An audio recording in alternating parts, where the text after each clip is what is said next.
Welcome to the 25th episode of By the Drip. This podcast is about coffee, entrepreneurship, and the amazing people we meet through the story of coffee. I'm your host, David Crosby, founder and CEO of Rosso Coffee Roasters.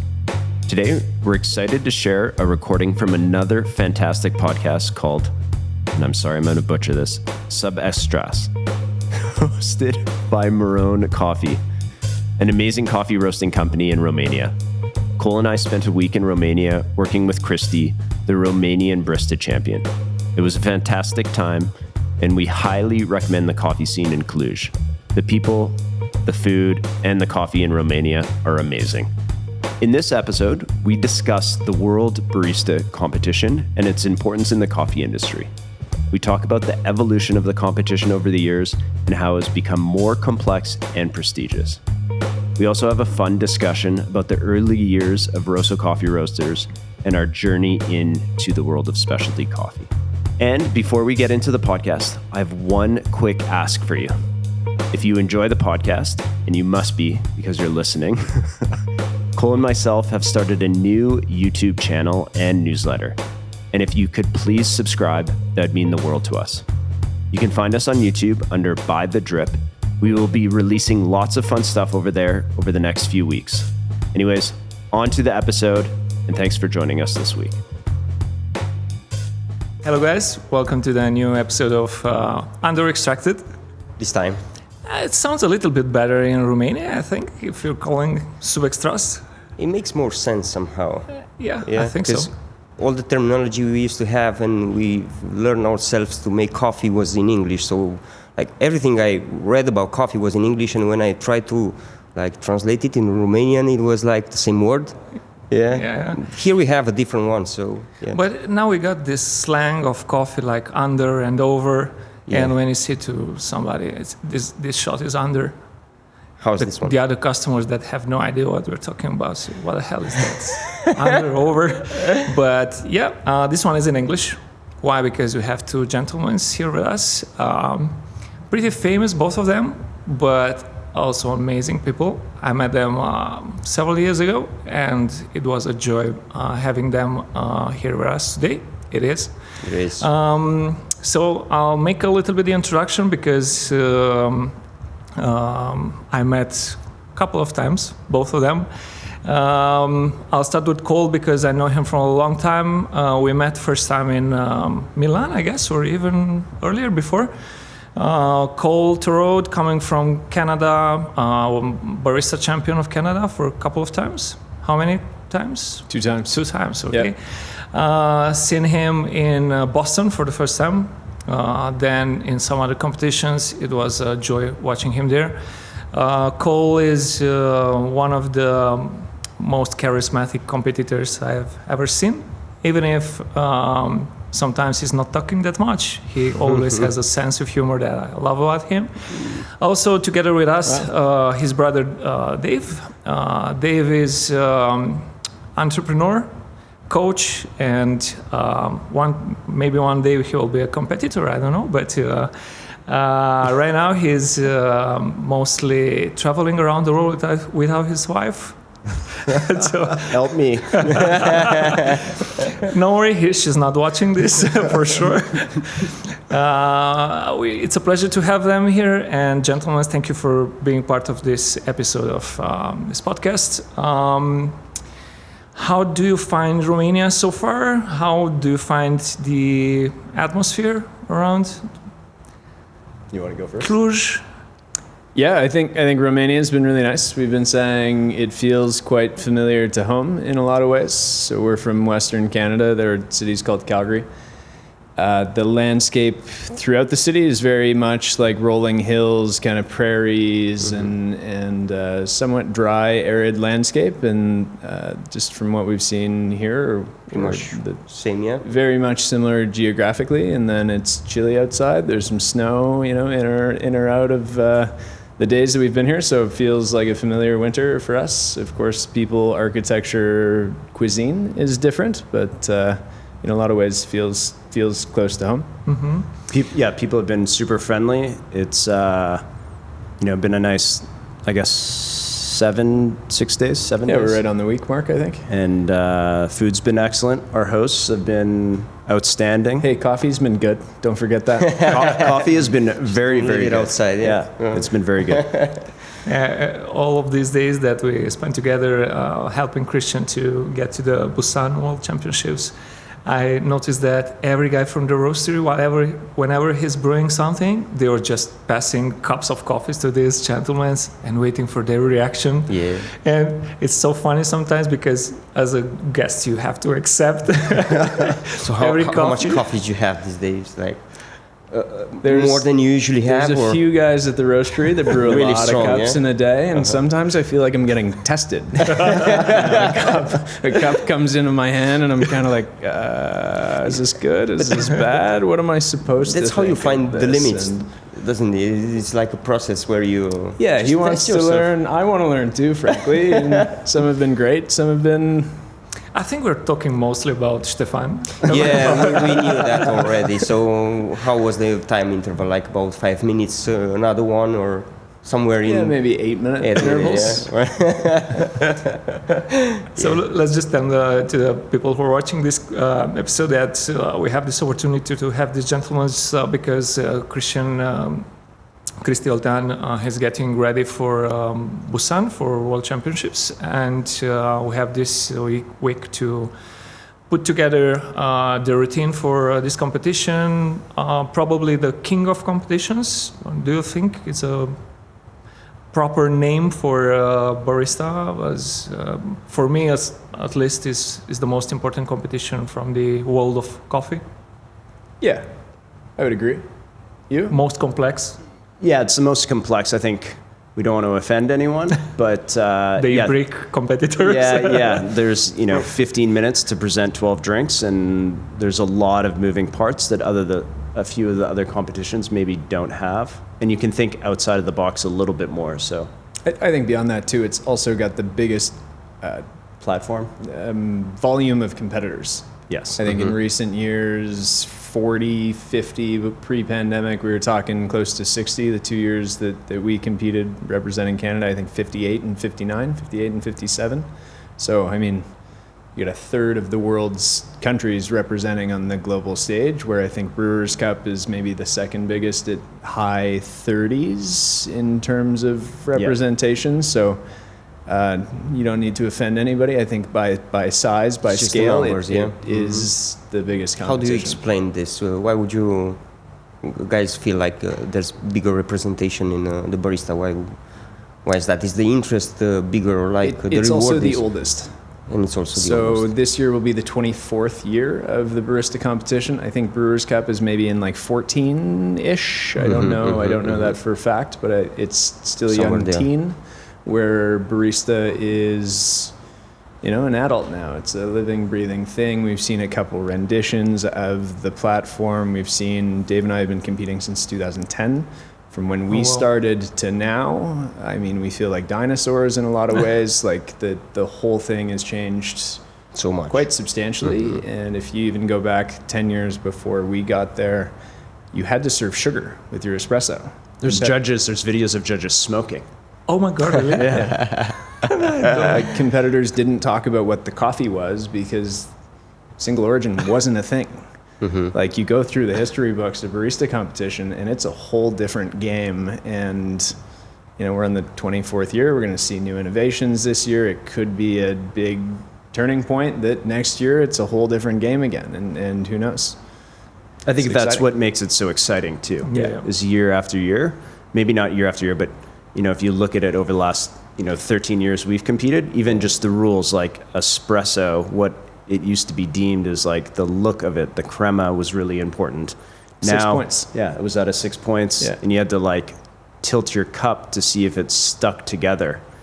Nowadays. Tiger striping. Yeah. Flecking. How's your flecking? We were just talking about him in the last episode. So it was like this, if in the cappuccino, the spoon would sit in a place if you put it there. And so if...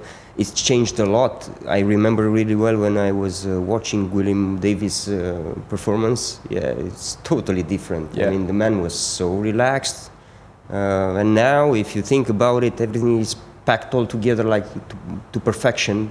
Yeah? Yeah. To fit those 15 minutes where you have to impress either with coffee, customer service, everything has to be like impeccable. Yeah. So, what do you guys do in your trainings with national baristas, as Christy is right now? Yeah. Besides taking my autocomb,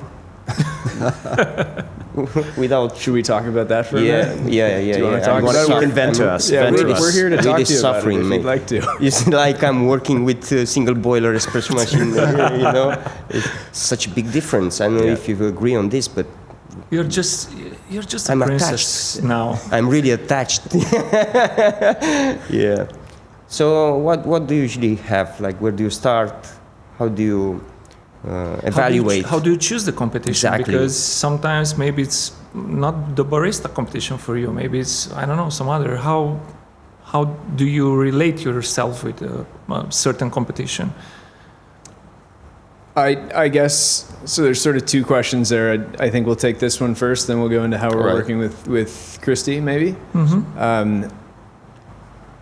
So we've competed, Dave and I have competed working with people or competed ourselves in barista, brewers, coffee and good spirits, latte art, and cup tasters. Those are the different disciplines we have in Canada. We don't have eBrick until this year. This is our first year of eBrick. We have a competitor going to Let's eBrick. go, Scott. Canada, Nice. eBrick, we're coming for you, okay? We're training hard already. We do not have a roasting championship in Canada, so we've never participated, don't really Alright. know the structure as well as we maybe should. But do you have places where to buy a brick in Canada? Yeah, in Europe. We're Yeah, I in, know. we're in Yeah, Eastern Europe we're right now, loading man. up We'll before get we go home. We'll get 'em here. We have a huge advantage over the other competitors just by being here. I think the different disciplines sort of feed into different people. Like, I think a more analytical, rigid, maybe engineering type of person is maybe better suited for a brewer's cup.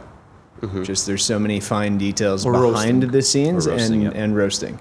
Where barista a little bit more of an actor, playful, you know, superstar. Maybe I don't like that Charismatic, word yeah. because I was in the barista and I'm not sure I want to relate to that.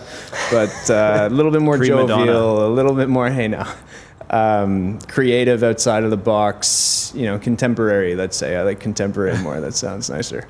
But I think it's not a fits all. You can fit different people into the different disciplines and definitely have great results. I competed in barista last year. It's not the competition for me. Or pardon me, brewers last year. That's not the competition for me. I found it to be too constrained and there's not enough innovation, not enough creativity, not enough that you as the chance brewer to put yourself into somehow like that. It's a coffee competition, not a Yes. brewer's competition, in my opinion. Where barista is not a coffee competition; it's about the person that's on stage. Is maybe the way to map that out. That's No, interesting. good So way if you to- have a story to tell, probably barista, right? You can create more of an arc in barista than you could in brewers. And the if- timeline, like 10 minutes, is very quick to tell that story versus brewers or barista. You can tell. So if your coffee has a story, it's better to go to Brewer's Cup maybe? Or if you have a story as barista, then maybe barista is a better competition for you, Yep. right? Some sort. Yeah, not I every remember, time. I but- remember asking, sorry for interruption, at Bogdan in Milano, when we were there 2 years ago, I was asking if you remember the name. I'm not really sure about it because I've only met the guy once. And, Daniele? Sorry? Daniele? And I was asking the guy, so how do you choose your future champions, yeah? He didn't speak too much English, I don't speak Italian, so it was like, you know this? And I was like, yeah, so know this. It has to be killer. That was his vision, yeah. Wow. And he produced loads of champions, You're talking about Maurizio. or Maurizio, Yeah. the crazy one. Yeah. Maurizio mate. is crazy. So I like that, you know? It was like... I think you can also train through this, though. You can get through it. Right? This is just it's nerves of not being prepared. could be more than that, but if the more you prepare, the more you'll get rid of this. You could eat bananas, they're filled with potassium, they'll get over your nerves a little bit, they'll edge you off. You could do, I think, lots of things to try to eliminate the shakes and the nervousness that... Like we've trained with lots of people, and some people have nerves and other people don't, and it's also, how do you get the most out of your competitor? Like as a coach, that's what one of my roles is like, how does this person work? How can we get them when they're on stage to be at 110%? And for some competitors, that's lots of practice and repetition. Other competitors, it's more about not freestyling, but they have more creativity in the sentences they're saying. So my brother would be a good example of, hey man, say the line like this, and then he says it differently every single time, and it drives me crazy. But the same point gets across. And then he'll say one that's like the best one, and then we forget what he actually said.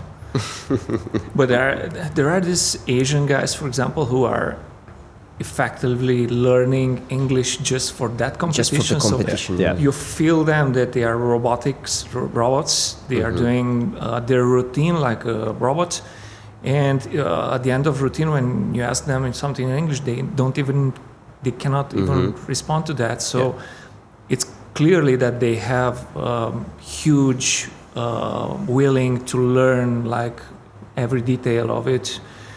I think Europeans or North Americans are more into maybe sometimes improvising or dealing with new lines. We also just, we have such an advantage. We speak English every day. I was just thinking about it. And we don't, writing a script is not as a big of a deal for us because we're not having to memorize in a new language. If it was in Italian, I don't know if, I know I sure couldn't do it. Maybe you could, but... Buonasera! Ma che dici? Non è vero. Okay, you guys are good to go. But thinking on how impressive it is to memorize a speech in a different language and actions while also moving, performing... Looking natural. And making it not look rehearsed. Yeah. But statistically, do you think introverts versus extroverts have some difficulties, or you can be introvert and still win the competition? I think you could be introverted and still win the competition. Yeah. I think as long as you can kind of switch it on and off. I actually think being an extrovert in the competition, it's really draining because all of a sudden you're in a room with a bunch of people that have like-minded thoughts. You're with, let's say, the best of the industry, if that's an appropriate way to say what the world of coffee is. All the minds of the industry gather in a room. You're an extrovert, you want to talk to all of them. But you're in the competition, you want to spare your energy, so you have to restrain from going and catching up with, hey, Bogdan, what's going on? How's everything in Meron? What's new? What's happening in your world? And you've got to figure out a way to navigate between those things, where if you're introverted, you don't care. You just have your program. You just follow your... you're just there to do what you're there to do. And you just need the discipline to say, okay, my stuff is ready to go. I'm ready to go. My cart is built. Roll me out on stage. I'm not talking to anybody today. Rock and roll. Let's do this thing. And I'll go back to the hotel when I'm done. So how do you start building a competition routine? How do you start prepare for a competition? If somebody who looks to this podcast is thinking about going to the nationals this year, what he would supposed to do in terms of, finding a concept, or what do you recommend to plan? I think you go first. I got some thoughts. I think there's lots of different ways you can go about it. I think one, you can kind of get maybe inspired by a coffee. You taste something and you go, oh shit. The product itself. The product itself. And then you could build a routine based on the backbone of the coffee and the experience you had on the cupping table, in the cafe, here, there, everywhere, whatever your narrative might be. So I think that's one way you can go about building a theme presentation, or you could go about it with, grabbing maybe a singular word or a sentence and sort of taking yourself back to high school where you're writing an essay, and you open with your sentence, you close with the same sentence, you serve your 3 courses that kind of just keep reflecting on the same sentence, and now you've built your essay. You got that sort of routine. So as an example, one year I competed and the theme was trust, and just every course related to of your routine. So you build around it. How I sourced the coffee is about the trust with these guys. How the coffee was roasted was about the trust of my roaster. How, I don't know, some other corny line that fed into the third thing, and now I got a presentation on trust. From your opinion, you can mostly get into competition from 2 sides. Either the coffee or the program or the concept behind it. Or maybe you have an innovation and you want to present the innovation. Innovation. That's never been my angle. It's also like a concept, so I think it falls under the same category here. Yeah. So I think my first suggestion would be sign up. So many people say they want to do competition, and they're waiting for this like transcendental moment that's going to happen in the cafe or on the cupping table, and it's like, no, just sign up and try it and find out if you like it. I would call this something like the lottery syndrome. First you have to play, and then you'll find out if you're going to win. And when you sign up, then it's going to hit you like, oh, I got to build a presentation, I got to find a coffee, and then it starts getting you in gear. Oh, I got 4 weeks, I got 3 weeks, I got 6 months, whatever it is. We have a lot of people are so focused beforehand on like, oh, do I need a theme? Do I need a coffee? It's like, yeah, you do. You need to sign up. And it sounds kind of stupid and simple, but it's like, it's such an important part. And people are really nervous about like failing and not doing well. And it's like, it took us 8 years to win Canada. It takes most competitors a long time to win. And it's a learning curve. You've competed for 8 years. We won on the 8th year, the 9th year. We went back on the 10th year, did not win.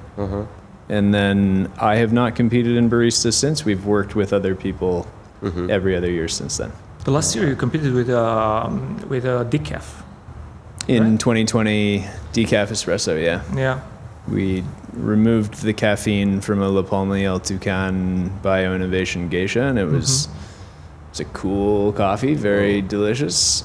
There were other coffees used in the presentation too. It was not a nationals presentation. We'd also say there's a distinction between nationals and worlds in terms of presentation complexity, delivery, etc. So I should have saved that for worlds if I should have ever done that at all. Maybe I shouldn't have ever done it at all, but should have been saved for worlds and should have done more simple in the national. All right. But I agree with Dave. Step number 1, sign up.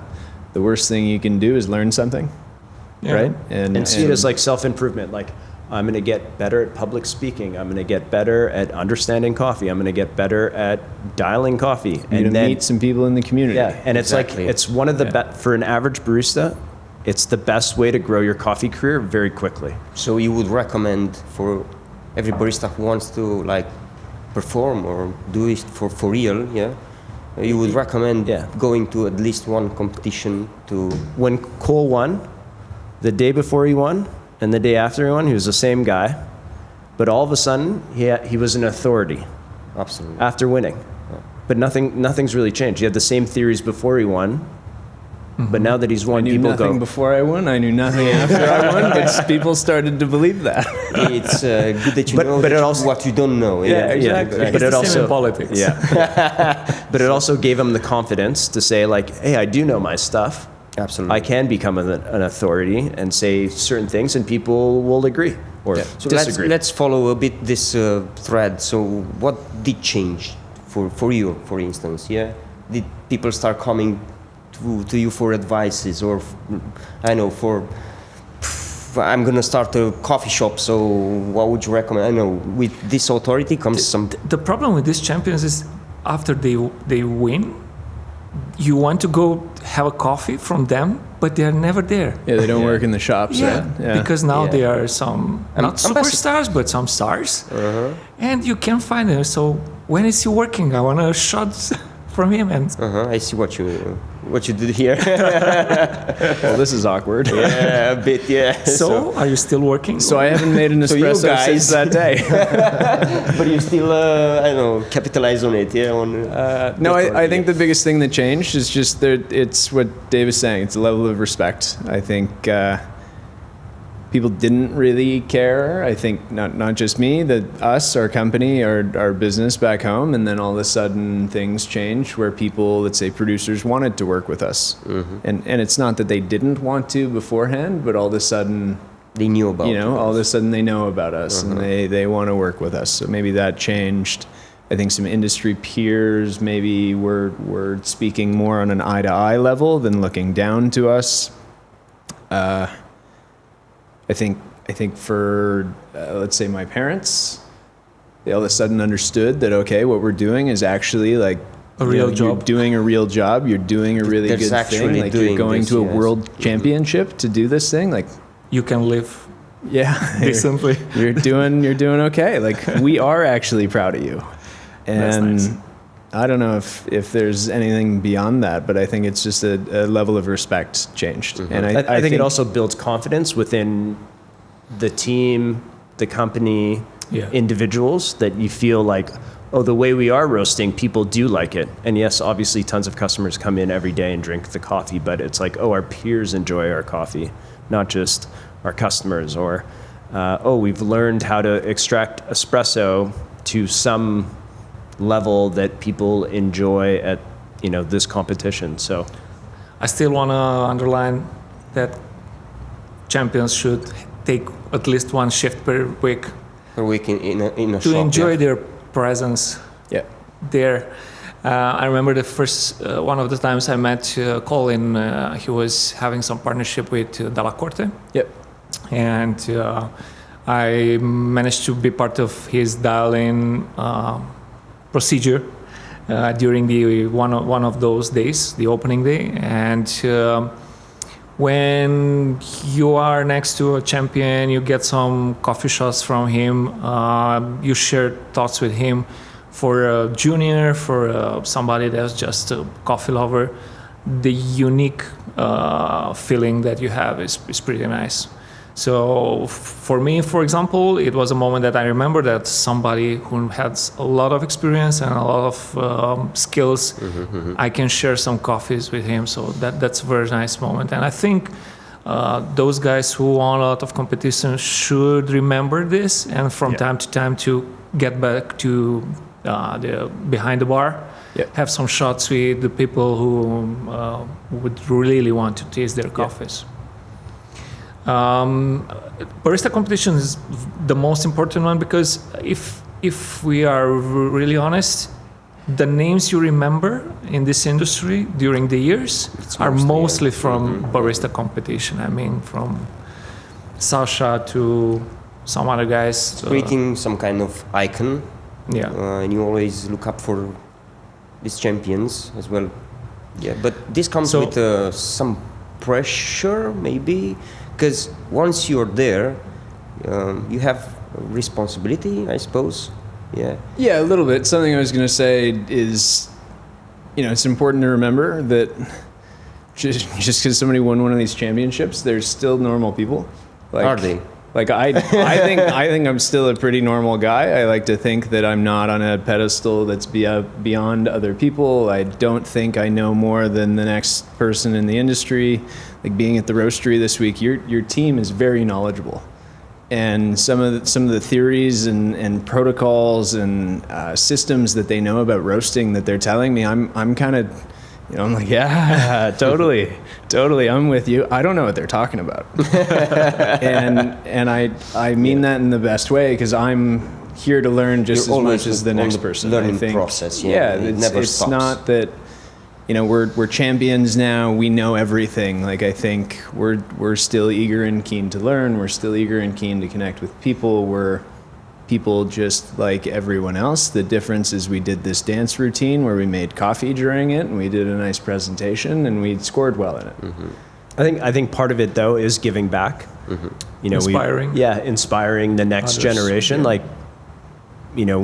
we helped Boram win WBC last year, and part of the months leading after it, it was like, okay, he wanted to tour around, and his presentation is about the dream team, so he couldn't tour by himself. So we got to carry his bags and do some of the presentations, and part of that was giving back to the community. And it's really important that every champion, national champion, or anyone who competes, it's like passing the knowledge on to others is really important instead of hoarding it to yourself. Yeah. Mm-hmm. So we were, doing seminars, we did bar takeovers, working with other baristas, and trying to inspire like the next generation of like competitors and also coffee professionals. And we want to see, like, I think one of our dreams would be like, if you win or finish in the top 6 in WBC, it can like change your life, like financially, for your career. But how about if like every competitor who competed at WBC, they had that same opportunity, or like national champions and the top 6 in each country, it was a turning point in their career to, financially feasible or other opportunities. And I think as we professionalize the competition and get more sponsors in, we can kind of like see that as an opportunity. It's an opportunity now, but more so like in the future for sure. Mm-hmm. More in the realm of athletics, right? Yeah. Where we were just watching tennis before we came here, and you've got the 94th best tennis player on the court. And 900K she's made this year. Yeah. And it's like, wow. It's a big difference given the fact that the effort is pretty much massive as well if you want to prepare for real, for this kind of things. Yeah. So the effort, it's huge. So is there a point where coffee competitions can shift to a realm of being parallel to professional sport? Where there's multi-year contracts going out. Or like Netflix. We need like a show like that to like have that turning point of like. We had this conversation earlier in one of the episodes, and we said at that time that it would be amazing to have competitions where the judges are paid to do that. Yeah. Coaches are paid to coach, and maybe to have for some competitions like some sort of annual schedule, like rounds, for example, for cup tasting, to have, I don't know, Australian Open, British Open, Romanian Open. So you get points, but maybe at the end of the year you can say, okay, this is the best cupper in the world because he got points from each of these events. So do you feel like this industry might go there in like the next some years, 10 years or so? I think we can. Is this feasible? Imagine it was, I'm going to date myself here, but imagine it was like, I don't know, 1980 or something, and you said chefs are going to be some of the most important people.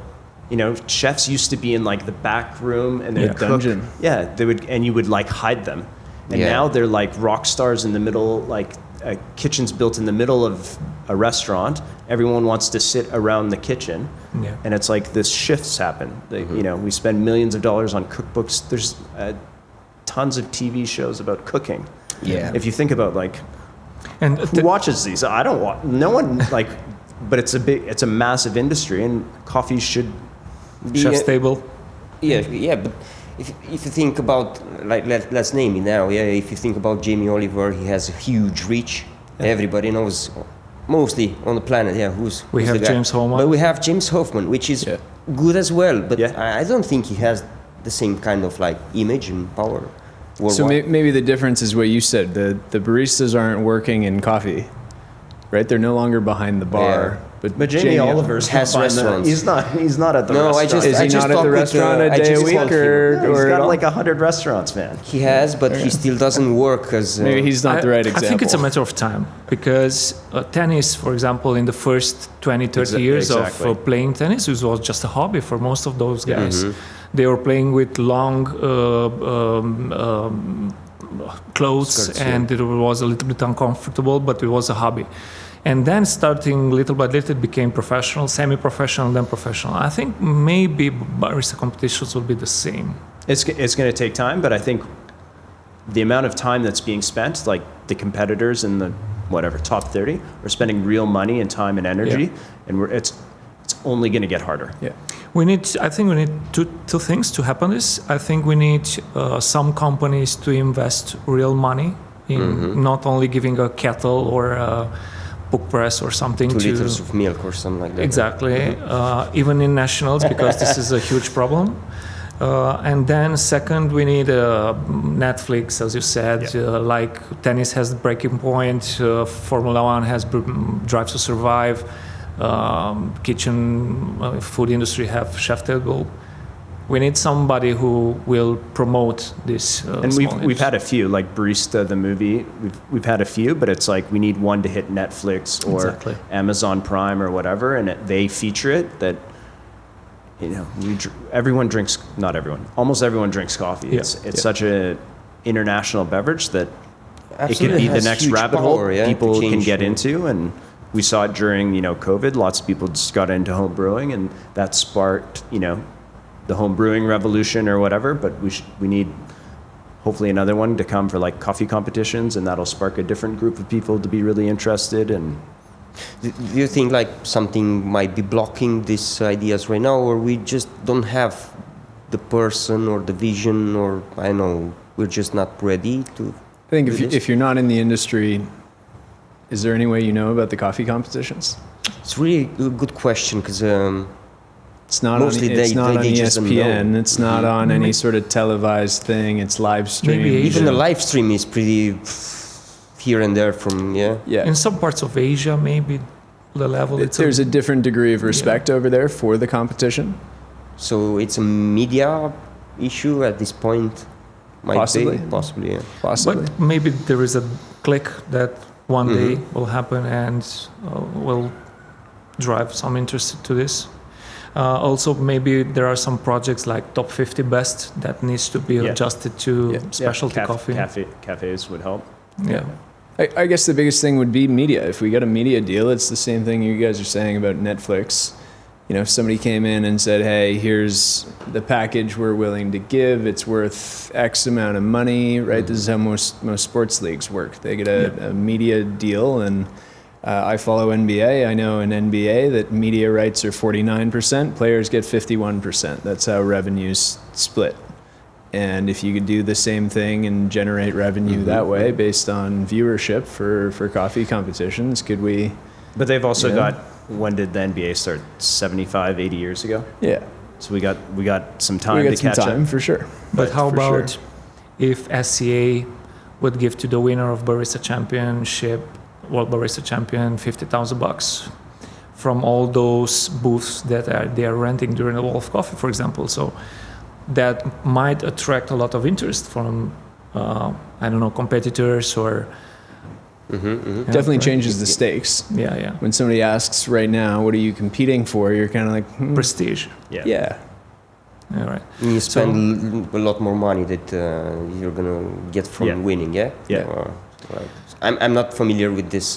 This year, though, Boram did win money. Really? He won 5,000 euros. Oh, wow, that much. So one sponsor came in with cash. But that's something... It's very unusual. I don't think it's happened before. Okay. I'm curious if it will happen next time as well. That's what we need to see. Okay.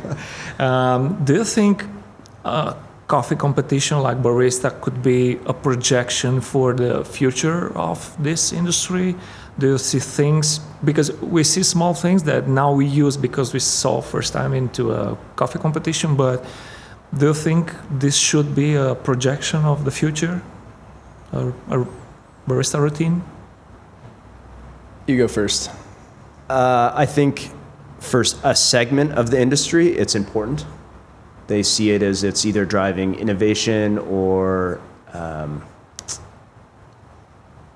it's the future of what's going on. But I think there's another segment that really is turned off by competition.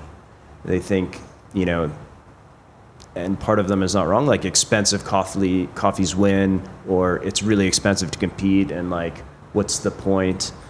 And so you kind of see those comments in social media. So I think innovation is important through competition because you kind of create rules like F1, and it just takes time. So do you think it's a bubble? Part of it is a bubble, but that bubble breaks through because you see things going into cafes that eventually, you're going to see them in practice. Yeah.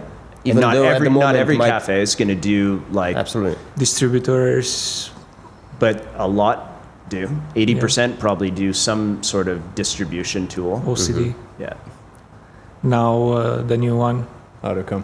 Autocom. Yeah. I'm still Yours works great, trying. by the way, at the roastery. Thank you very much. Thank you very much. I'm pleased to know that it's in your hands.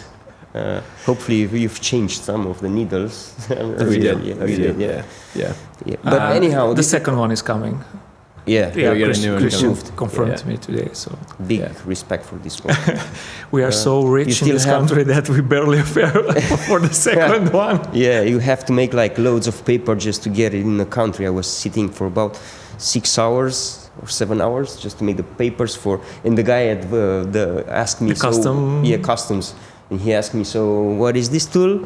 And I mean, I'm a barista, I'm making coffee, so this one, it's like a distribution tool. It just breaks some of the stuff there. So it's Wow. like, all right, so you do what? And also kills the Acupuncture, price. right? Acupuncture for coffee.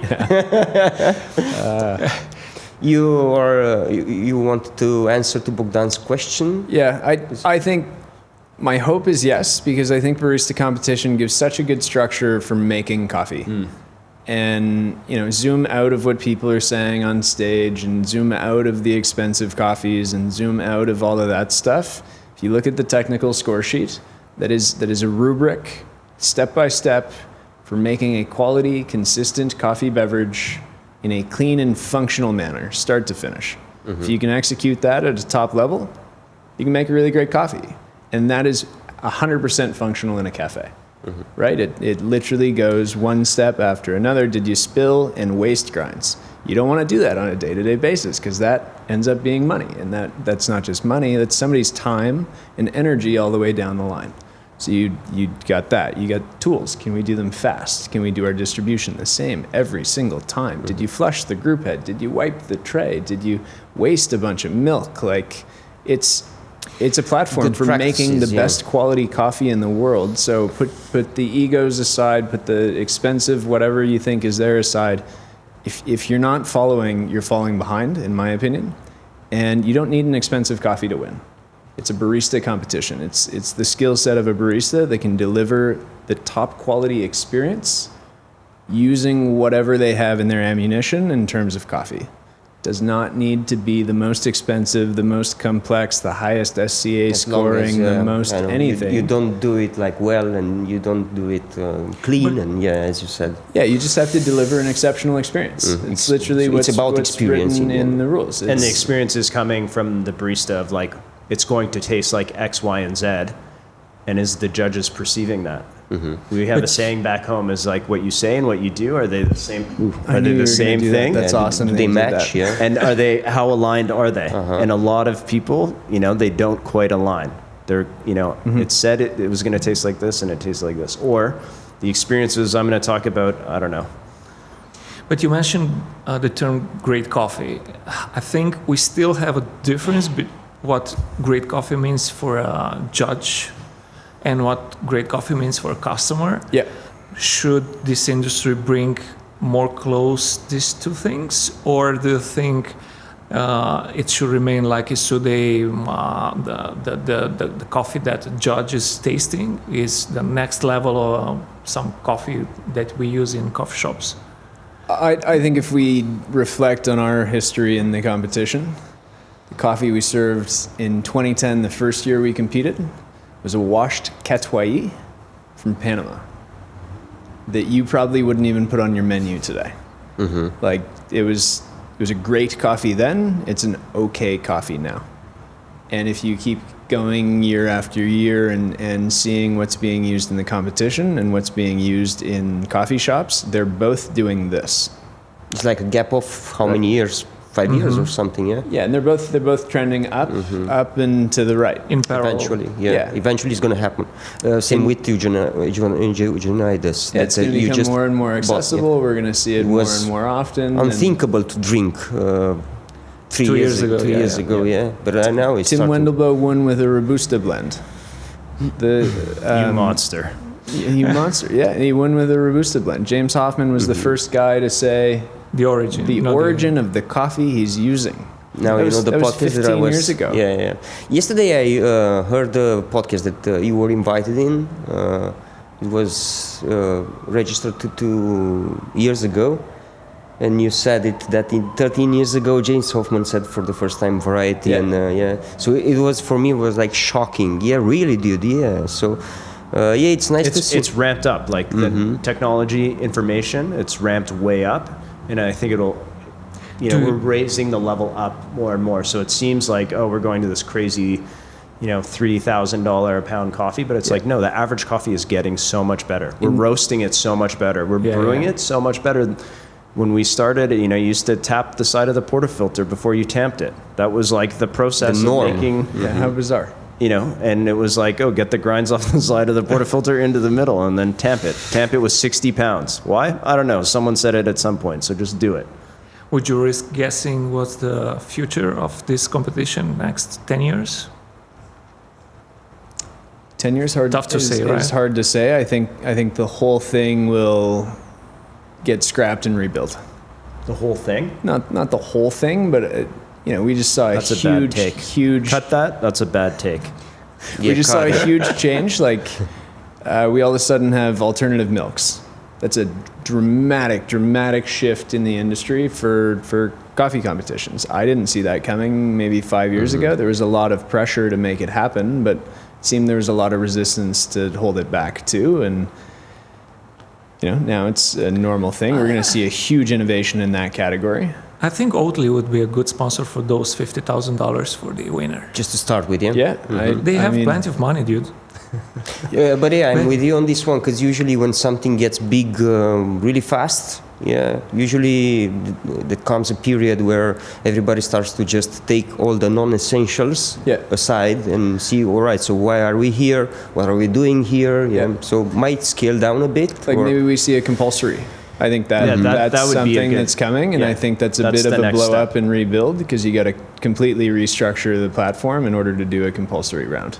And the unthinkable happened this year with the automatic machine being used in coffee competitions. It's a little misleading what they've said. It's still manual. Still in manual steam, but it's an automatic machine. They don't dial in the espresso anyway in the Latte Art Championship. They're pulling 14 seconds and they get the big thick crema. Let's get real. They're still doing a manual steam. It got a little blown out of proportion. Yeah, but you don't know what might happen on the other competitions, because if they stick with latte art, okay, no problem. But if they go to the next one, I mean, how about having a tone for Brewers Cup? Or Marco, or I don't know. Yeah. Might happen, I don't know. What happens when we automate our auto comb that's next to the puck press, that's next to the group head, that's what happens then? Next to my grind-by-weight grinder? We're in an automated industry already. We're moving into that direction more and more. And I think it's... Artificial intelligence. Where is the fine line of like the barista is still feeling like they're in control, but it's actually like not robots, but it's like automation's taking, they think, the craft away from them. There was a point in time when, I started in Rosso back in 2007. We didn't weigh coffee then. In 2007, no one weighed coffee. How could you make it? I know, we didn't. You just looked at the dose and then you put it back into the dosing chamber. Yeah. And then you would tamp. And then we instilled. I used to do this as well, and I was like the trainings were for you just have to see how it pours, and at some point 25 seconds somewhere there, because you don't stop it at 25 each and every time, but it was something like a blonde coming out of the so that's where you just have to stop it. And we told baristas, okay, we're going to put in scales. You're going to weigh every single shot. And people people refused. They were like, absolutely not. We don't have time. Yeah. What do you mean you don't have time? It takes like 3 extra seconds. No, but dude, you're taking away my creativity. Yeah, because I know how big the dose is, but you've never weighed the dose. You never have to do like that. And after we had people quit. Yeah. Really? Put in scales. Yeah. Now scales are built into grinders. You watch a barista try to make coffee without scales, and they've been using them. They're like, it's something artistic and novelty implied in it. But it all of a sudden creeps in, right? Yeah. And then it's like, okay, well, I used to, do my movements to distribute the coffee. Well, now we have distributors. Okay, it's creeped in a bit more. Okay, well, I don't have an extra scale. It's just built into my grinder, so I don't do that action anymore. Well, we have puck presses now. I don't tamp anymore. What about the scale built into your oh my God, group head? No. Yes. Right? It's coming. It's all going to get integrated in, And soon, and there's machines that already do it, it does all that for you. Yeah. And unfortunately, it's better than some baristas. It's better than most baristas. Yeah, I agree, but it's not better than the best baristas. No, so true. that's where you have to. Book press, I know. no. So this is where I've we seen need to look. baristas tamping better than book press. Okay. For sure, there's some people that use the press wrong or don't clean it. There's So lots let me of problems. give you something like the same image, but in roasting. How would this look like? Yeah. Well, there's automation. If you just People were automate the cheering. roast. People Yeah. were cheering that Stronghold just got the Yeah. right. Inside. Yeah. They're now the roasting machine. Well, they have an auto replicate that takes me out of the roasting. I'm no longer in charge. But So the people were happy with production it. guy is free to go away because Well, everything's you'll gonna tell through ChatGPT, Yeah. whatever you need, and ChatGPT will Alright, be connected to the who's gonna decide software. like the profile because the machine can't taste? Yeah. Well, we That's- can that's get for an sure. AI software that all right. can use the aromatic compounds of green or roasted coffee So that's to dictate where it's where gonna we need to go, profile it. as far as that's gonna be the future of it. So we're just gonna stay Think about here how and- much more we will know as individuals or as a community about coffee by having that sort of software.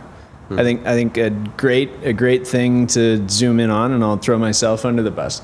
I presented that Sidra is a red Bourbon and Typica on the world stage because that was what I read off the internet in my research. Recently, World Coffee Research has proven that Sidra is not even related to those things. Oh man, It's an Ethiopian landrace. And here I am thinking, geez, I shouldn't did have I do? plagiarized that article. I should have figured out my own data point. But I don't have anything else to fall back on. I just, I'm a barista. I'm reading what's online to learn. Think about how much faster we can learn with this sort of stuff and how much quicker we can advance the industry to really understand coffee.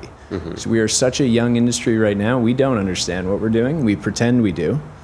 We have theories that we think are doing what we think they're doing, the coolest but thing they're on earth. proven wrong all the time.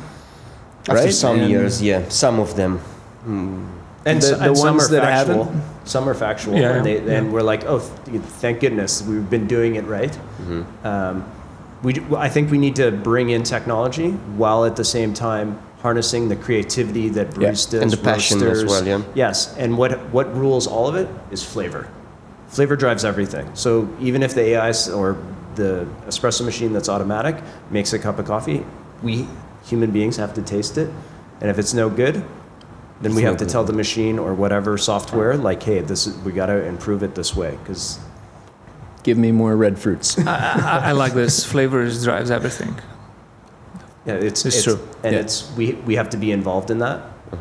We have to I hope. decide because we're gonna consume this. Yeah. So Yeah. we have to be But the you- judges of what's gonna happen. You are two guys that travel a lot and met a lot of cultures, specialty coffee cultures as well. How do you relate with different ways that these guys are having the perception of coffee between Asians, Europeans, I don't know, Colombians or South America, Latin America, and maybe in Canada? Because if you're going to some competition where most of the judges are, let's say, from Asian countries, you will prepare in that direction. If you're going to a competition in Europe and you'll have a lot of Greek guys competing, judging, you will think maybe they have some sort of different perception. So now you're working with a Filipino barista for World Championships, European one, Romanian. And in a few weeks, you will work with a Canadian barista.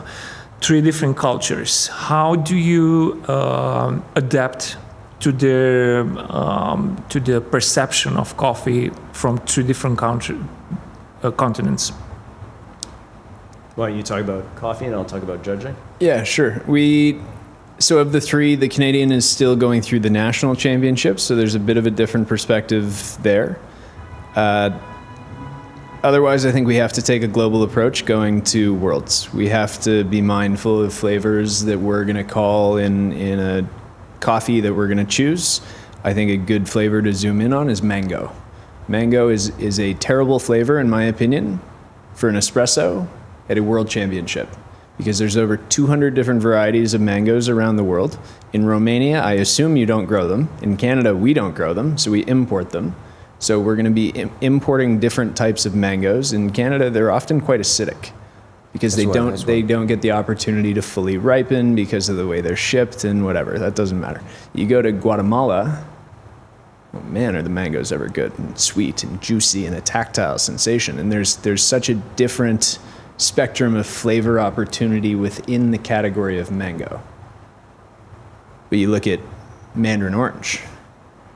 Mandarin orange is a mandarin orange everywhere in the world. Mm-hmm. It is sweet. It's got some acidity. It's got a little bit of like a floral sensation, nice aromatics. It's juicy. That's the same sort of flavor profile everywhere. Strawberry, you can kind of put in a similar camp. There's certain flavors that ideally you shouldn't take to the world stage. It's a really regional, localized Saskatoon berry for all of our Canadians out there, and nobody else, because Saskatoon berries are local to Canada. Mm-hmm. You could call that in the Canadian Championships, but even then it's a slight risk that you've got a judge that's not familiar. Like, go more globalized in the perspective, which is also a tough thing to do if you are not familiar with the global sort of taste lexicon. Mm-hmm. We have the fortune or opportunity to travel and get to taste different things in different cultures. Where we live, there's not a lot of like sour, acidic foods. So the general taste preference in coffee in Canada is not acidic. Acid is the enemy in a lot of ways in Canadian coffee. People want something that's sweet or bittersweet because that's the familiar flavor profile. Yeah, you know it. Yeah. That's interesting. So it's a matter of historical culture of that country. A little bit. Yeah. Like Dave and I were doing a show a couple of months ago. We're in Korea, and I've got a double anaerobic Java that I'm brewing. And I've told this story. Dave's heard this story 40 times. He was also there, so sorry to repeat the story. No Yeah, 40, you can check your phone if you want. And so I'll check if it's the same version. Yeah, exactly. Yeah, I change it slightly every time to keep him paying attention. So I'm brewing this coffee, and my goodness, is it ever loud and umami and bright acid and just in your face, like one of these in your face coffees. And Dave doesn't know what I'm brewing. He just grabs the carafe, pours himself a cup, takes a swig of it and goes, "Oh man, have you tried that?" And he's just horrified. Like, it's soy sauce. It's that level of fermentation.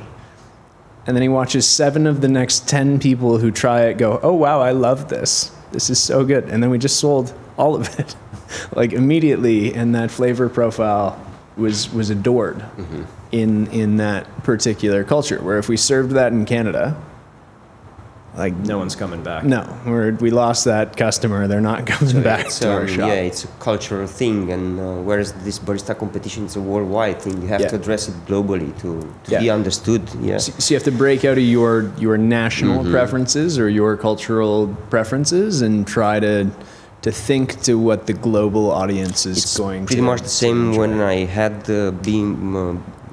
beans from from Indonesia, and they were like written on the description rambutan. And I was like, all right, I don't know rambutan. My grandmother didn't grow rambutan here in Romania, so I don't know it. But I had some customers who used to live in Indonesia, and they were like, yeah, it really tastes like. And I asked them to describe me what's the feeling, Okay. How do I interpret this info, How do I translate it? So, it seems that coffee was what it's supposed to be, but I didn't know. It's curious as well. Flavor notes are a tough. So do you adjust the coffee? Depends on where the competition is? We try to make flavors. We don't try to adjust the coffee, more so it's like what will locally, if it's a national competition, what locally will people be able to identify it? Like, so one we've had before is like root beer. And for us, that's like a certain... Very Canadian thing. Yeah. And so some people are like, oh, I don't know what root beer is. It's like, okay, we got to break this down. Or we had at Worlds, you called for your ice cream, or for your milk drink, Neapolitan ice cream. So then you explained what that is. And then it's very easy for like the judges to follow through, like, oh, it's strawberry, vanilla, and chocolate. Okay. I don't know what the ice cream is, but I know what those 3 flavors are. So it's a fine balance, because we hear a lot of competitors like, oh, that wouldn't work in country A. And we kind of have the belief as it's like, yes and no, like maybe that type of coffee might not do so well, but you have to speak the right, I don't know, not language, but like the right ideas to the judges without like making too many preconceived notions of what like they think is going to be best. Yeah. Also, like this year we're competing in Korea, but that doesn't mean our judges are Korean. Exactly. Right? We're going to have an international panel of judges, and odds are there might not even be a Korean on the panel. So we can't tune it to a Korean flavor profile. We really want to keep that international, as best as possible, an international stance of perspective. And in terms of innovation, aside from the technical part, which is massive now, all the equipments and so on and so forth, how do you see the innovation going, like at the farm level, and where do you feel is like the hub to be in now, where everything happens and gives the tone, what's the country, what's the farm, what's the origin?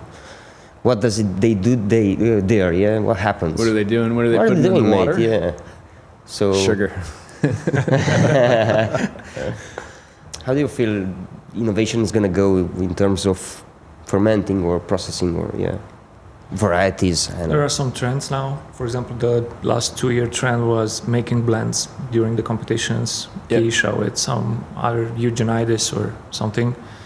Before that were infusions, having one coffee but infused.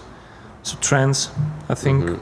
We'll still see some blends in all stage. I love the blend because the blend is no longer about the coffee. It's now about the barista or the brewer. Right? That's them or their team, the people behind them that are crafting something that is not any singular beverage, that's a story of one person or one farm. They're now taking more than one thing and creating something that probably nobody else in the competition is showing up with.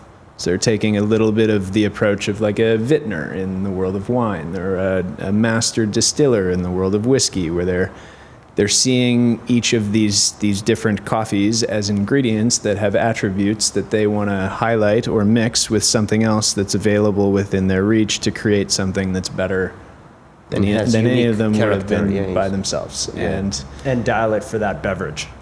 So you can have a milk beverage and then a different dial or different blend for the espresso. And technically they should be the best that way. Will we see these blends transfer to real coffee shop in terms of, I don't know, we'll see more blends on the grinders in the near future just because in the competitions we started to use blends again? I would hope so. And part of the reason is in brewers this past season, I used a blend and I really loved the blend. I liked the technique. I liked the learning and the approach and the playing to get there. But also in what Dave mentioned of us doing pop-ups and different pop-ups and takeovers, bar takeovers. On the filter menu, I would put a blend in every single one. And in every single one, it was either the first or second best-selling item on the menu, because most of the other stuff on the menu people would look at, and the majority of people that are coming are coffee people, right? That have, they're seeing, Cole, Dave, Boram, they're in town, cool, let's go get a coffee. And they're looking at the menu and they're like, oh, cool, they've got, this farm that I've tried, they've got this farm that I've tried, they've got this farm that I've tried, they've got, what's this interesting blend? I've never had that experience. What's that experience like? And all of a sudden there's a signature curiosity that's on the menu that's beyond, your cocktail list, that's got a Negroni, it's got a French 75, it's got a whatever. You have all the classics there. And you got the bartender's take. And now it's kind of it became this iconic thing through the trip of, But this takes me back a little bit to the Italian culture. They have a lot of blends during... You see descaling. But the blend is happening at a different location. The blend is happening in the roastery. In this case, we're empowering the barista, the brewer. If those are different people, I think they're the same person, but we're empowering the person making the coffee to choose the pathway of flavor. Mm-hmm. This one's got high acid, this one's got great sweetness and texture. What happens if I take 8 grams of that and 5 grams of this and pour whatever my recipe is for water? Of course, you're going to sell it better because it's yours. Yeah, you take pride in what you did. Exactly. All of a sudden, I've got a sales pitch. Exactly. Yeah. Yeah, interesting. I think we'll see more and more blends in the next few years. One reason is because the coffees are more and more expensive. So probably in order to make them affordable for the customers, let's say we'll use 30% geisha, then maybe some pink bourbon or I don't know, red bourbon or something. And that would make coffee a little bit more affordable for somebody who wants to try the same competition coffee at home, right? So this might be a reason as well. Mm-hmm. Also, it might create some unique products that can be found only in some roasteries. And we will not see anymore the same Nestor Lasso coffee in dozens of coffee shops, but we will see different things. So I think could be a good marketing idea. Or we could see a flight. There's a new line we could do that's coffee A, coffee B, and then the barista's take on the blend of the two. Mm-hmm. So you could try it each individually and then try it all together, like a tasting menu or something. Yeah. Mm-hmm. Yeah, that's interesting to try. How your usual customer, either like a customer from the roastery or the shops that you're having, how does she look like in Calgary? Because I've read it has 1.5 million people. Yeah, about 1.5 million. So more than triple than Cluj, no? Somewhere there. Yeah.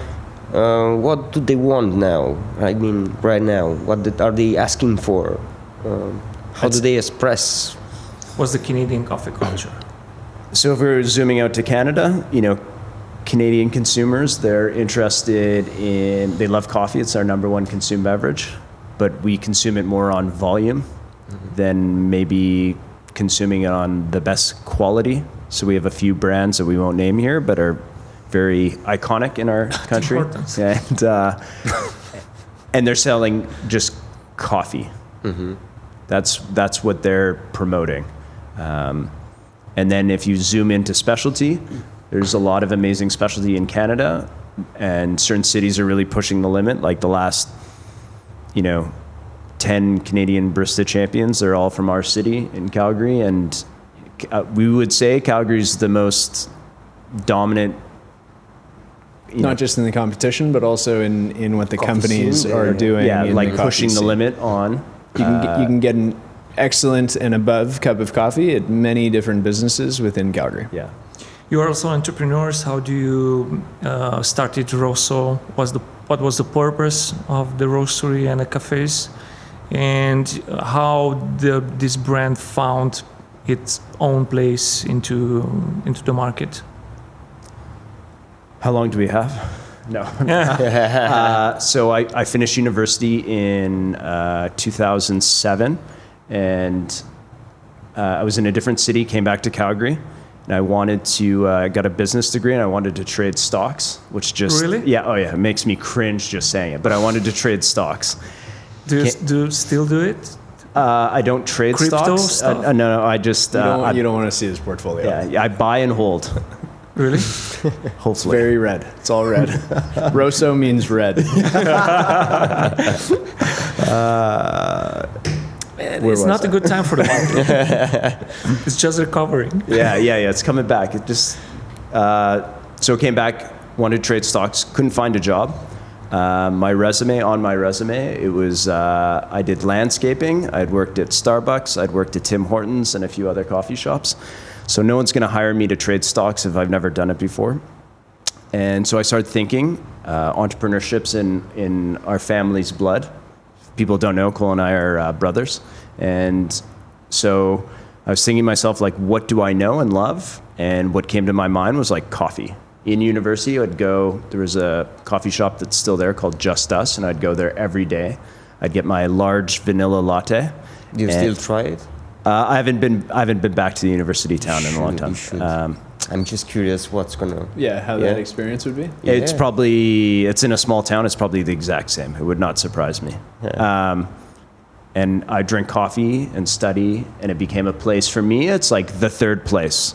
So I was like, I've worked in Starbucks, and this is back when Starbucks had Marzocco's, Mazzer grinders. We did everything by hand.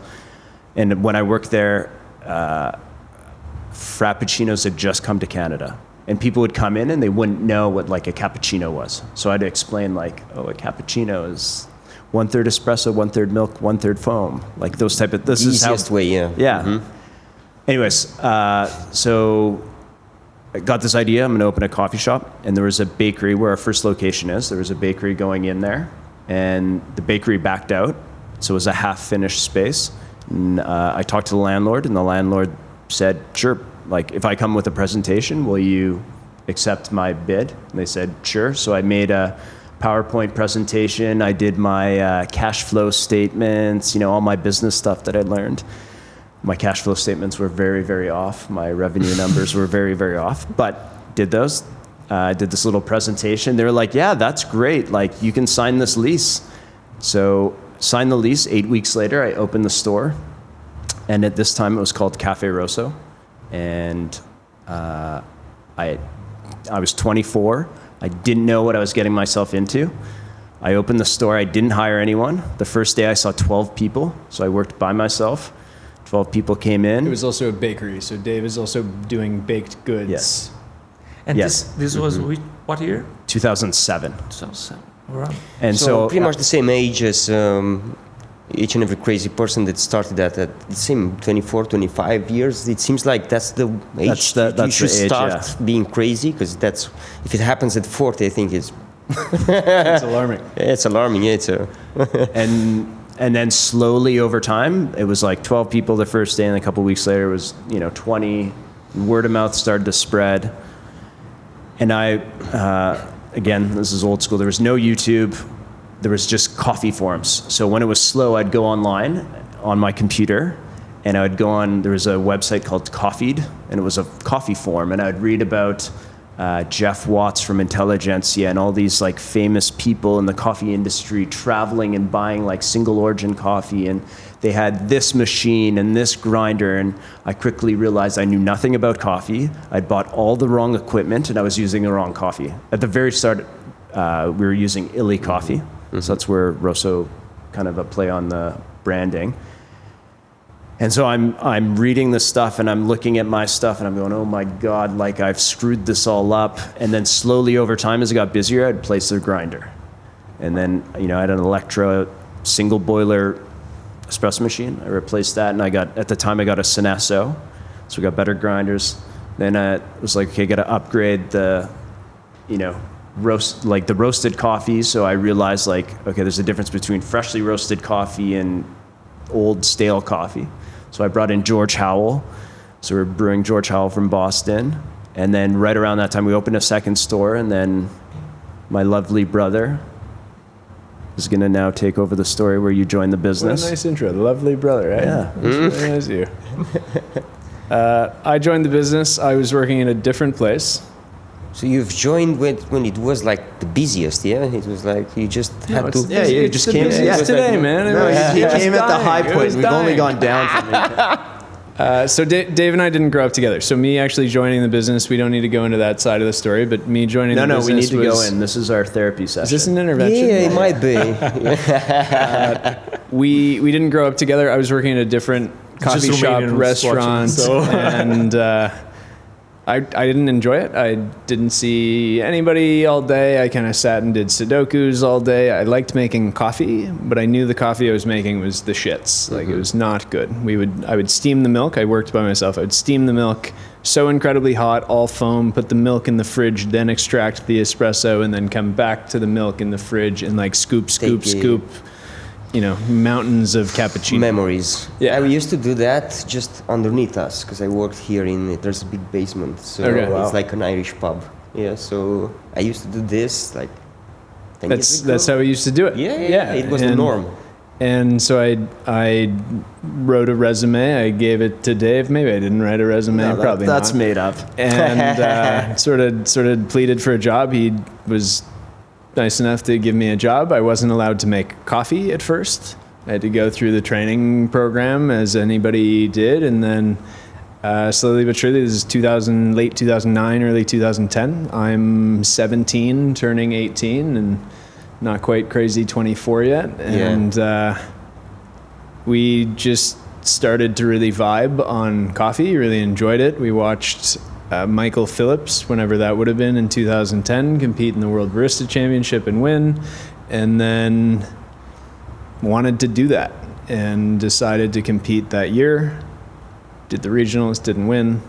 Had some stuff happen that we wanted to start to roast. We then sat and built a business plan for roasting.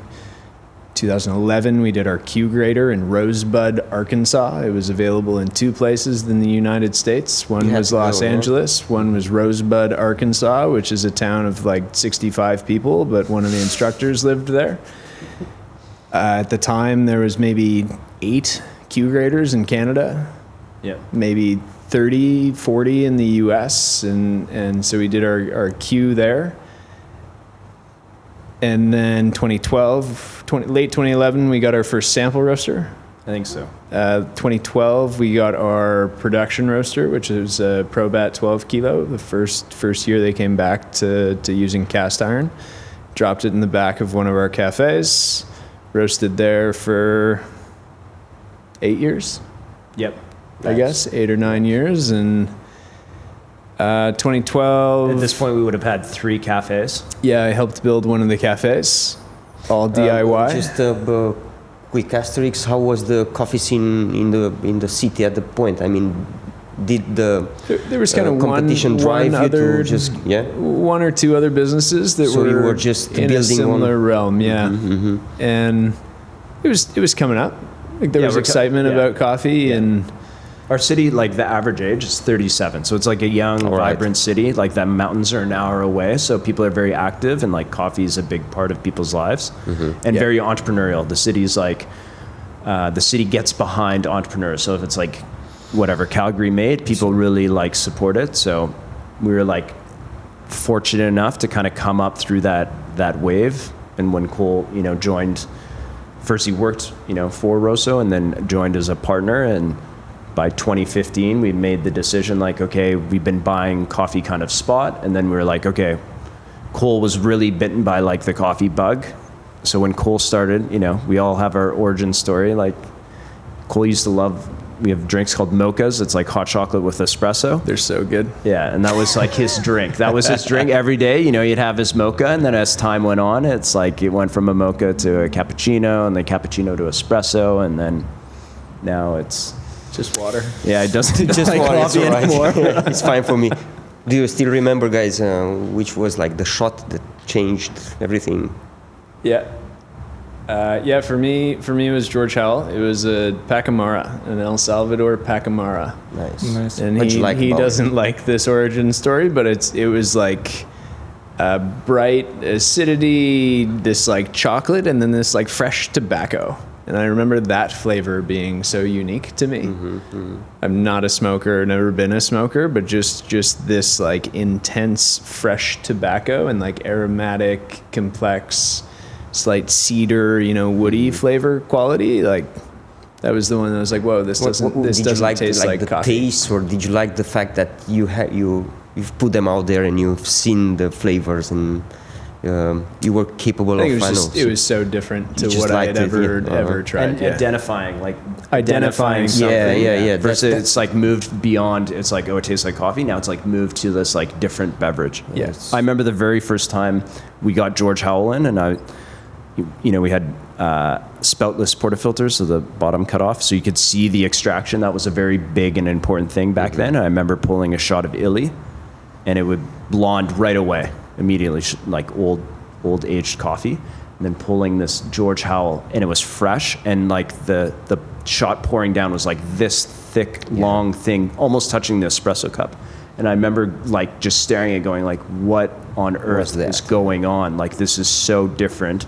And then picking up, and there was so much thick crema, and then being able to taste something other than coffee and connecting that and going like, wow, So this is all about. this is what everyone online's talking about. And like, it's here now in my hands. Like, this is like, such a different experience of what we've been tasting in this shop for the last 2 years. Do you still like try to reset your buds with like bad coffee? Let's name it bad coffee because that's what it is. Joe is pretty bad now. Do you still like go and George still does taste great things. some? Don't you diss George? He's an OG. Yeah. Gotta respect the OG. The Godfather. Yeah, that's true as well. I don't know. I've been there. You didn't like it, No. but do you still go and taste like Bogdan as well, It's like a shot of too roasty really, for or me to. from time to time, just to reset? Because why am I asking? Sometimes it might be really hard for us to still evaluate. Because we just try to look for defects. I don't like that, and I don't like that. That's how maybe our mind works. Yeah. So from time to time, I just have to go and like drop a shot of really roasted Italian coffee just to see how lucky I am. Yeah. To work with this kind of coffee. I've been one. How do you do this? Do you still? I've been once in Brazil with Alex, our colleague, and it was this gentleman Jose having a farm, a big fazenda, and he made us a coffee. Dude, it was so terrible coffee. But you had to drink it, eh? And it was made by his wife, actually. It was a combination between tobacco, carbon, ashy stuff. And Alex took a sip and said, I said, what the hell? How can you drink it?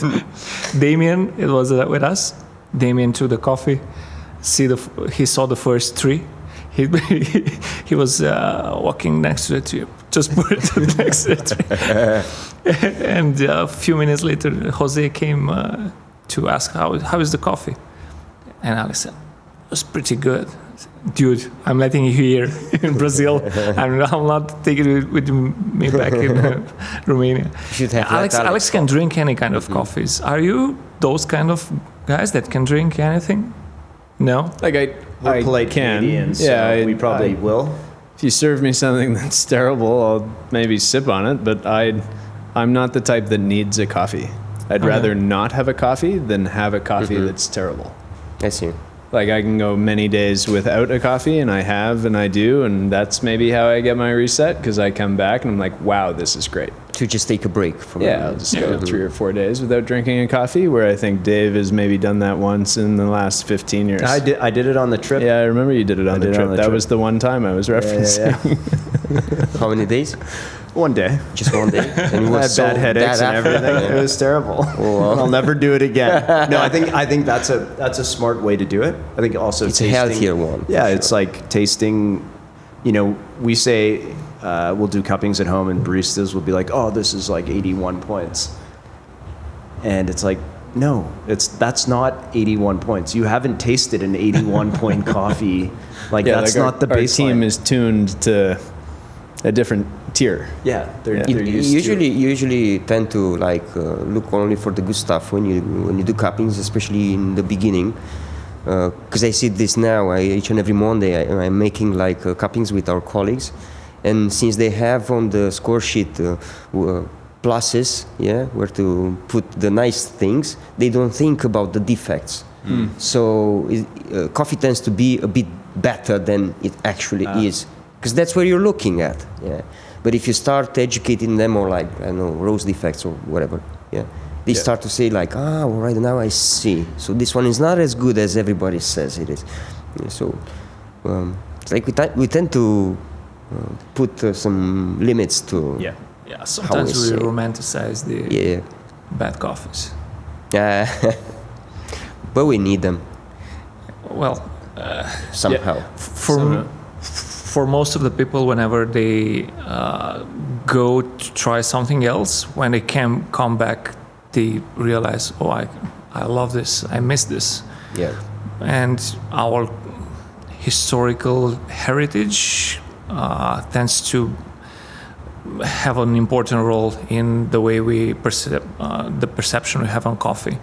For example, anytime I'm coming back from a different continent or different trip to our shop or roastery, all the time I found the coffee is very good, because the history I have with those coffees probably for me is having a huge impact on how I feel like it's the same for you guys, because I'm seeing I'm resonating with. Yeah.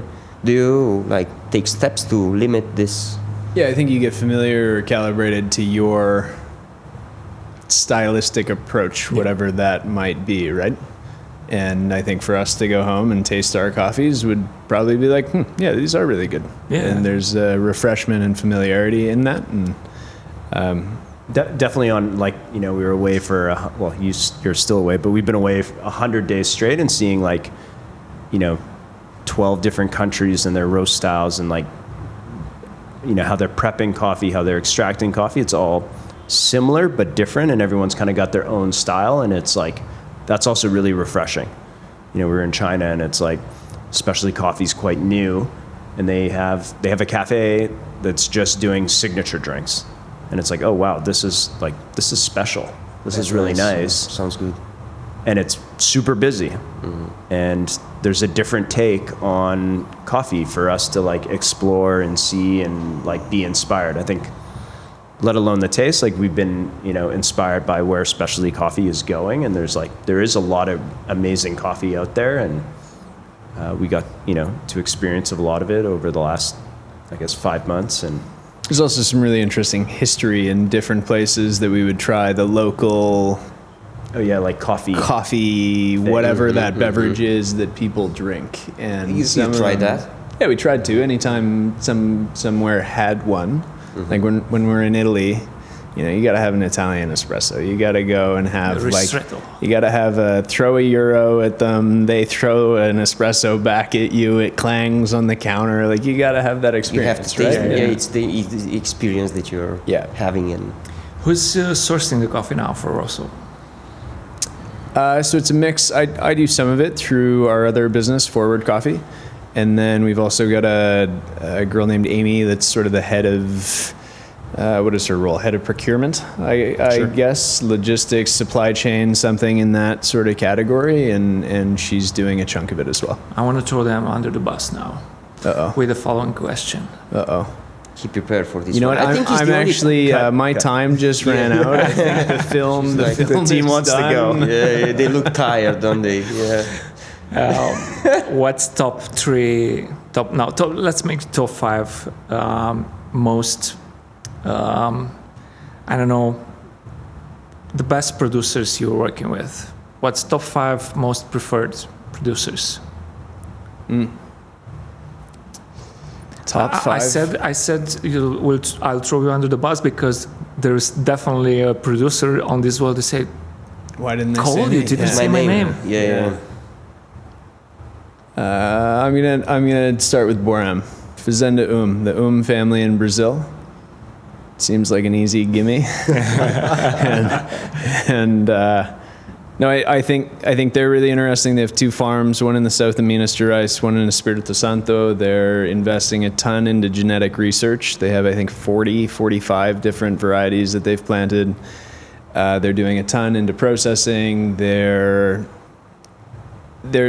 trying to elevate Brazilian coffee is kind of Boram's big motto and mantra, was part of his WBC presentation and sort of an underlying approach. And they're producing some exceptional quality coffees that you could cup and go, that's Panama Geisha.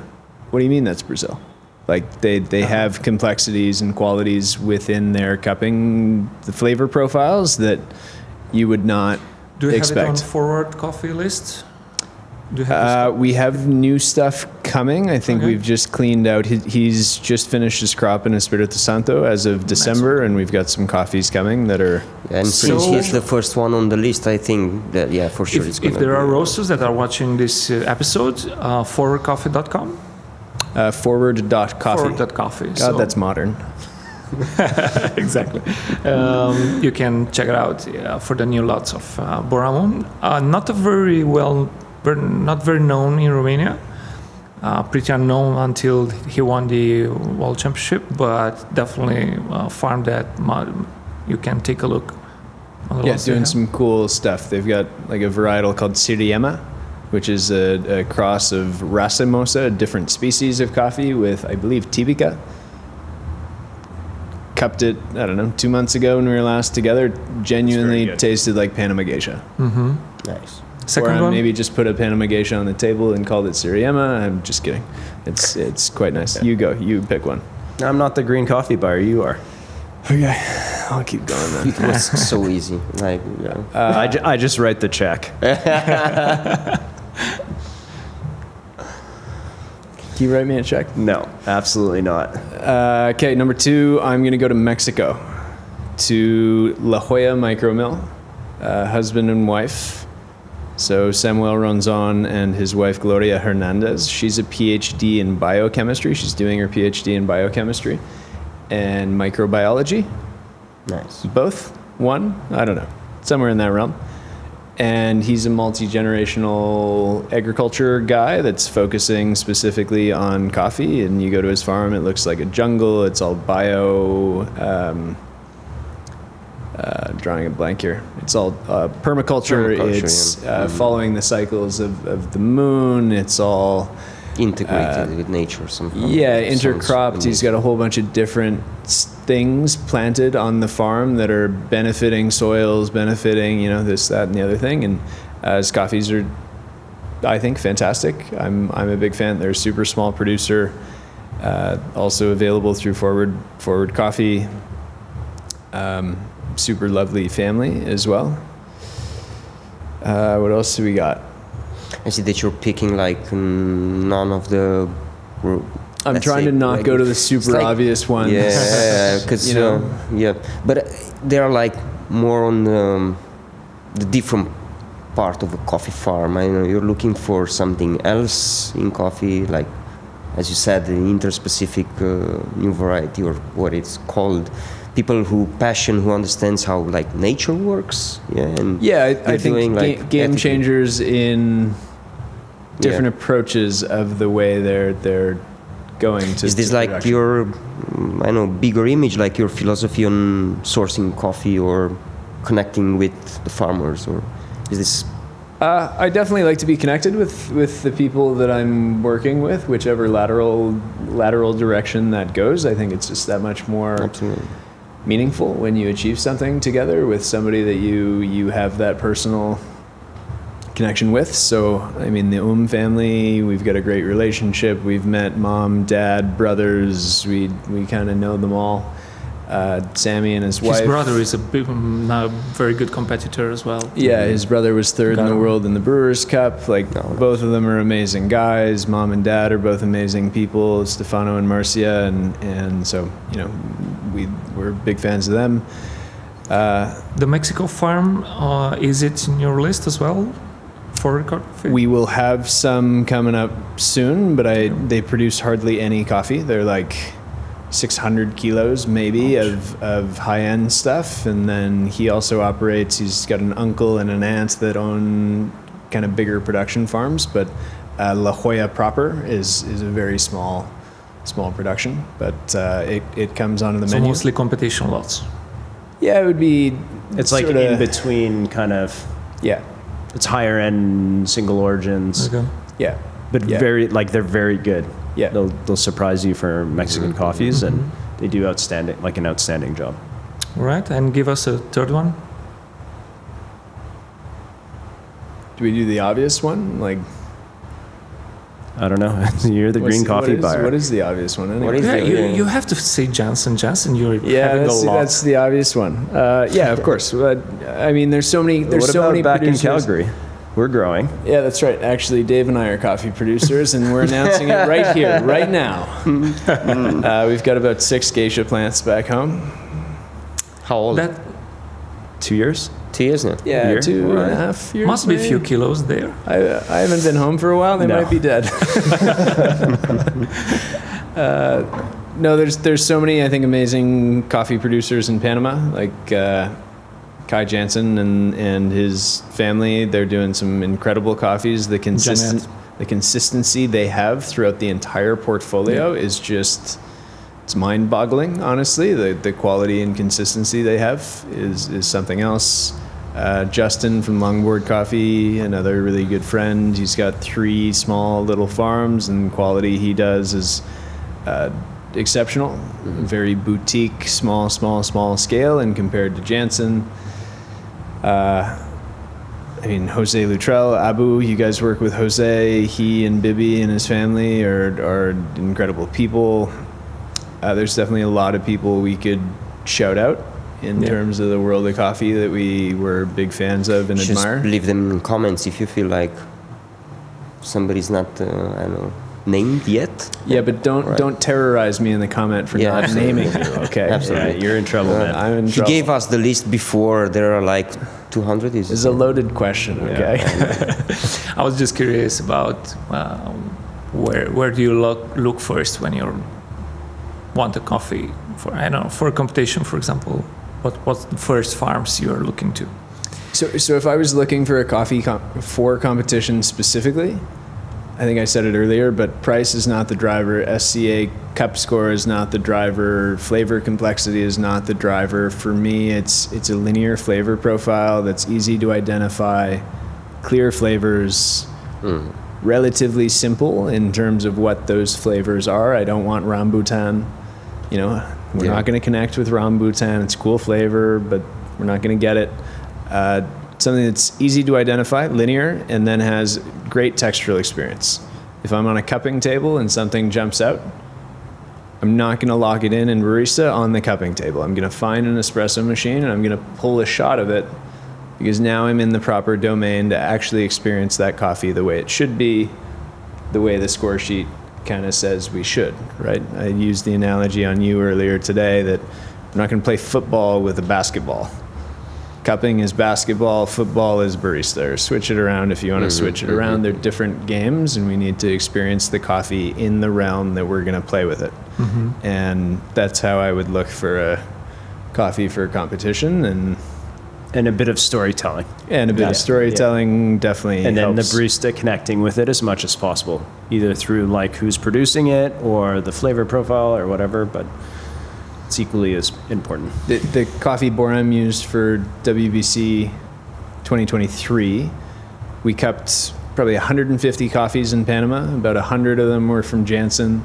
The one we went with, which was lot number 100, just coincidentally, lot number 100, was maybe the 15th best coffee on the cupping table by SCA standards. And there were many other coffees that were what we deemed better coffees. Scored better, yeah. In terms of score, in terms of flavor complexity, in terms of, you know, whatever else.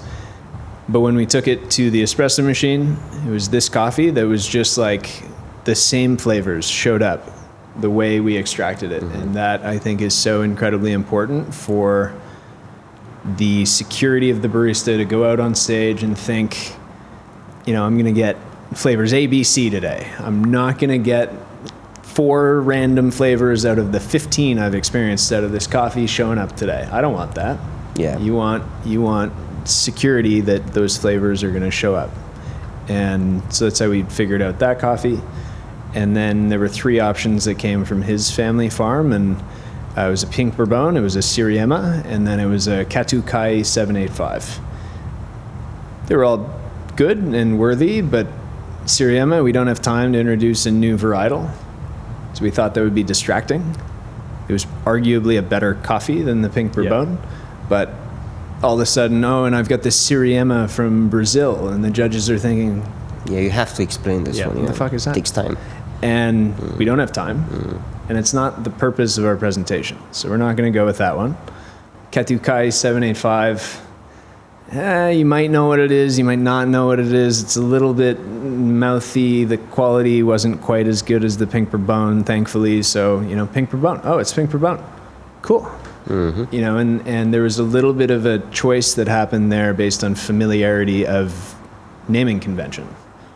And it also blended well with the Jansen Geisha, which was also a critical part of all of that. But in both instances, 2 coffees were not the best coffee that we necessarily had.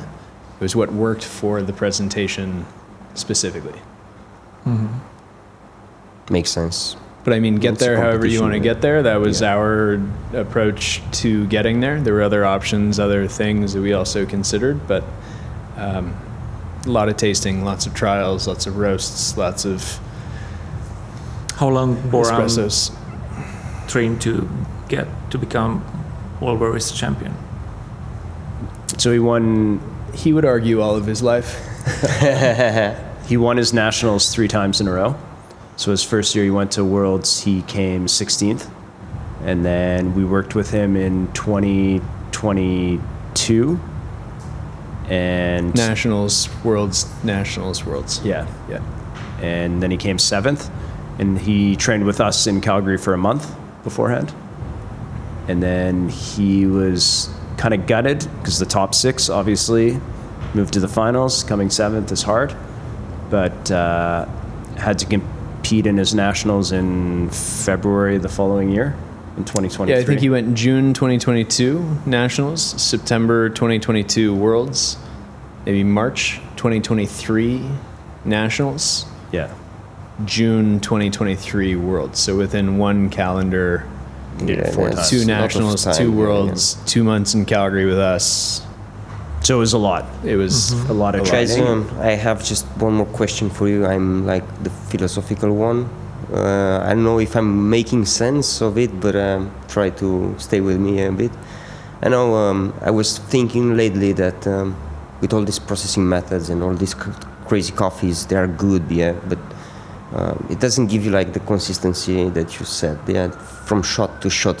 So sometimes, lately mostly, when I'm behind the counter and I'm pulling a shot, I'm not really sure what to expect of that coffee, and I'm not really sure how to, communicate it to my customer.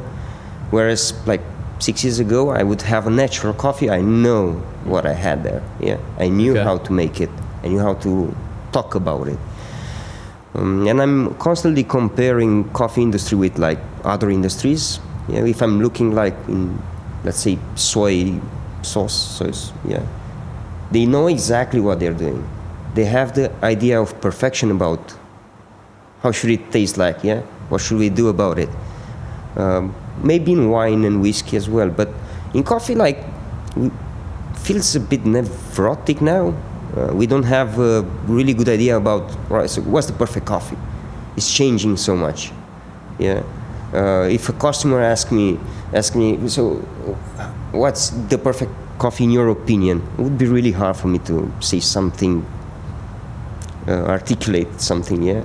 So I'm asking you, and feel free to answer, where does the identity of coffee lies, like right now, yeah? You're at the top of it, you're defining it, so I'm curious, how would you identify coffee now as an industry? It's a complicated one, so take 5 if you, I know. like, what is my perfect coffee? No, how would you define, how does coffee, like, what's its identity? If another industry asks us, what are you doing, guys?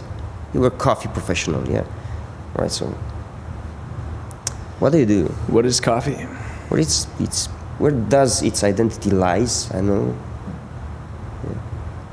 I think I'm not for sure. I don't have an answer, but I have the question.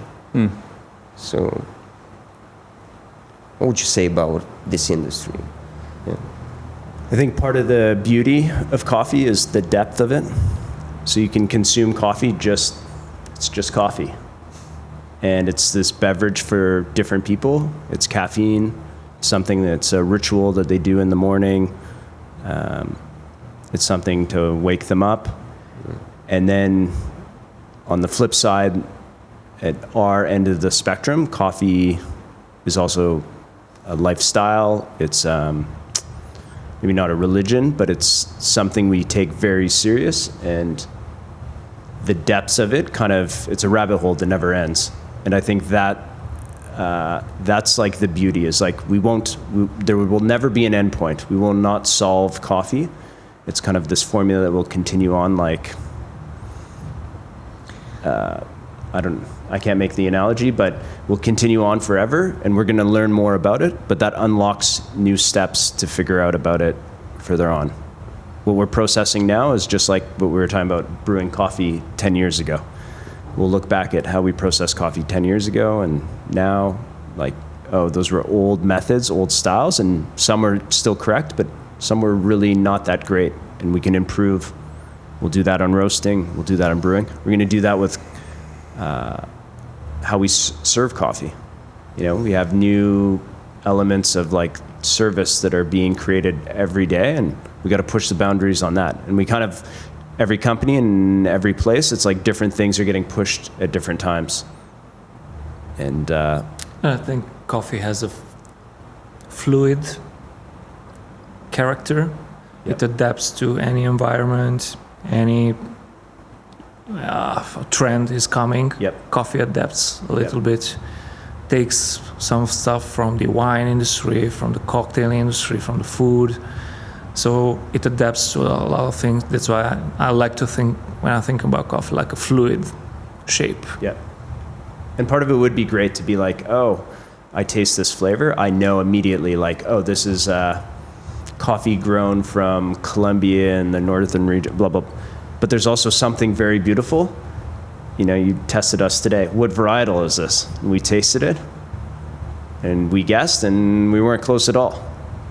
Mm-hmm. And there, you know, sometimes that's frustrating because it should be like we should be able to identify these things. Might be confusing, but you say it's like, but it's also beautiful, yeah. But it's also, but we realized eventually that Yes. that's not the varietal we thought it Yes. is. Because the transparency sometimes is a major issue between farmers to traders, from traders to roasters, and I think there's always room for improvement in terms of relationships between this puzzle that coffee is, because coffee actually is a puzzle, and this transparency is a thing that we should work in the future in terms of varietals, processing, and sometimes even the how you prepare the coffee. Absolutely. You have to be transparent with the customer, with yourself. Because, okay, we can use freezed balls, but sometimes that might be only maybe a marketing, and maybe it's not doing any difference between, I don't know, maybe it does, but sometimes maybe it didn't. So if you fool the customer that this tasting coffee is just because you use that frozen ball, I think, and with that you just minimize the role of the farmer. So what's the transparency here? It's a long It's chat. like we're we quite can have. down. I know the mood is like pretty down right now. And Okay, I'm going to spin it a different way. I'm going to give my yeah, answer. It's very simple. Yeah, It's very simple, and it's been very much a theme this week. I think coffee is family. coffee's family. Coffee is family. I love that. It That's is. excellent. You like that? Yeah. Or is it Hey- exceptional? Hey, brother. That's exceptional. Yeah. No, I think it's all about the community. It's a vehicle to bring people together, whether that's within the neighborhood, within the family, within different nations that we're talking. You know, it's a global audience, and I think the more, at least from my experience, the more I dive down the rabbit hole, the more I connect with like-minded people and find myself closer to communities of really beautiful, you know, like-minded individuals. They don't have to be like-minded individuals, but I'm meeting all sorts of different people from different cultural backgrounds, and a lot of them, I would go as far as deeming them, you know, family in a lot of sense. I got new brothers, sisters, fathers, mothers, wherever out there, and You care to about me, each the and every, vehicle yeah. has been coffee. It's a beautiful thing. Yeah. Guys, thank you very much for being here tonight. It was a pleasure chatting with you about coffee. There are a bunch of other questions we were having in our minds, but I want to let some room for a second round of talks, maybe this year or next year.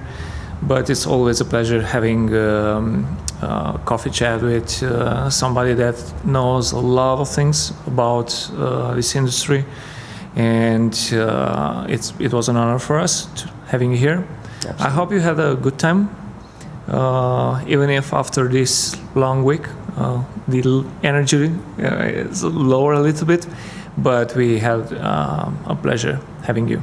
It's been awesome being here. Thank you so much for having us, not just on the podcast, but here in Romania. And I've had a great time. It's been amazing. It's been. We'll be back. Yeah, absolutely. Thanks, guys. We'll be back Absolutely. 100%. Thank you. So, if you want to hear some other folks talking about coffee, just let us some comments below.